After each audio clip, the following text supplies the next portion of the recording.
సరే నేను గంభీరంగా మౌనంగా చూస్తున్నా. నేను కొడితే వట్టి కొట్టు నాకు అలవాట్లేదు కదా. చూద్దాము.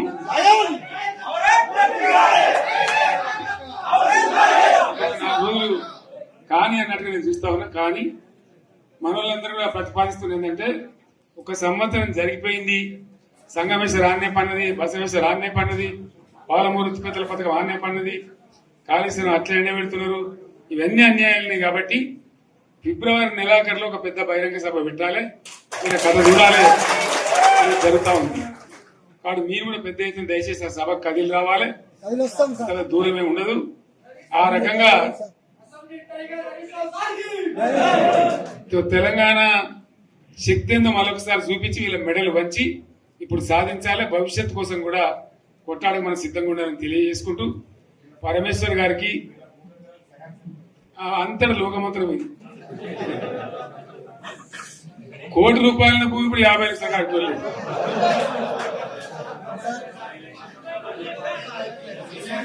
ఈ ఒక్కని బాధ ఒక ఆయన వచ్చింది, మన ఒక ఆయన ఒక 10 మంది వచ్చారు హైదరాబాద్కి.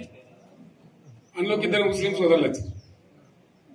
साहब सोब तबाह हो गया, इफलासी मुफलसी बच्चे क्या दबे होगा तुम्हारा क्या हुआ बहन, तुम्हारा क्या हुआ, तुम हैदराबाद में तुम लोग हैं, मेरा कारोबार है साहब, मेरा छोटा मोटा कारोबार है, होटल भी है, 70% गिर गया। हर कोई पूछ रहे, हर कोई केसीआर को याद कर रहे सामान వాళ్ళు మాట్లాడుతున్నారు. ఎక్కడి ప్రతి ఒక్కరు భూముల ధరలు పోయినాయి, మన్ను పోయినాయి, మసాలా అన్ని పోయినాయి.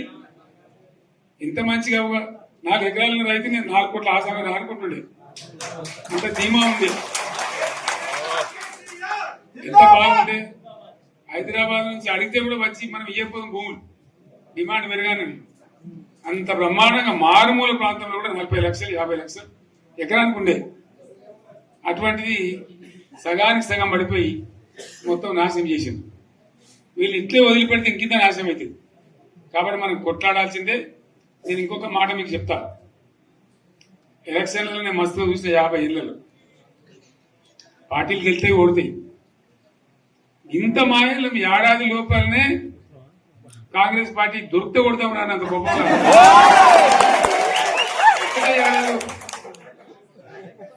ఇంకా వాళ్ళ బొంద తెలివికి నిన్న వారి పార్టీ మంది పెట్టాలి, అదేందో పోలింగ్ పెట్టిన వాడు చూసారా మీరు? ఆ పోలింగ్ పెడితే 70% మనకు వచ్చింది, 30% మనకు. వాడు పెట్టింది మనం పెట్టింది కాదు. 75 ఇది పరిస్థితి. అదే నేను ఏమంటున్నా అంటే ఫామ్ హౌస్ అంటే ఏముంటది, వారి ఉంటది, మాకు ఉంటది, అలా ఉంటది. కాంగ్రెస్ వాళ్ళు ఎంత మనిషి చేస్తే పారబడి తవ్వచ్చు కూడా లంగత దీన్ని ఫామ్ హౌస్ అని మనం బదనాం చేసి అంతే కదా. నేను ఏమంటున్నా అంటే అన్ని మబ్బులు వీడిపోయినట్టు ప్రజలకు అన్ని తెలిసిపోతున్నాయి. మంచి ఏంది, చెడ్డ ఏంది, ఏం జరిగింది అన్ని ఇంకా ఘోరమైందని చెప్తున్నా. వీళ్ళ తెలివితక్కువతనానికి ఏమైంది, నిన్న మొన్న రిపోర్ట్ వచ్చింది. Comptroller and auditor general of India అని కాగ్ అంటారు దాన్ని, కాగ్ రిపోర్ట్ వచ్చింది.